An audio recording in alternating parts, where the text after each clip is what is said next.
Bonjour, je m'appelle Azaria Michael et aujourd'hui je vais vous parler de la catastrophe de Courrières. La catastrophe de Courrières est une catastrophe minière qui s'est produite entre Courrières et Lens le samedi 10 mars 1906, faisant officiellement 1099 morts. C'est la plus importante catastrophe minière de tous les temps en Europe et la deuxième au monde, après celle de Bangxi en Chine en 1942 qui a fait 1549 morts. Elle tire son nom de la compagnie des mines de Courrières qui exploitait le gisement de charbon de bassin minière du Nord Pas-de-Calais, dans le Pas-de-Calais et fournissait à l'époque 7% de la production nationale de charbon.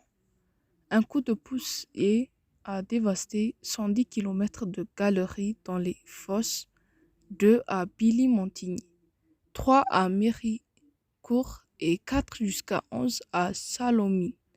Le choc fut tel que les cages ne pouvaient plus circuler dans le puits de la fosse 3 et que des débris et des chevaux ont été projetés à une hauteur de 10 mètres sur le carreau de la fosse. 3 jours après l'explosion, les recherches pour retrouver les survivants sont abandonnées et une partie de la mine est condamnée pour étouffer l'incendie et préserver le gisement. Cette gestion de la crise par la compagnie minière a été particulièrement mal vécue par les mineurs et leurs familles. Le 30 mars, soit 20 jours après l'explosion, 13 rescapés réussissent à retrouver le puits par leurs propres moyens après avoir erré dans le noir total sur des kilomètres. Un 14e est retrouvé 4 jours plus tard.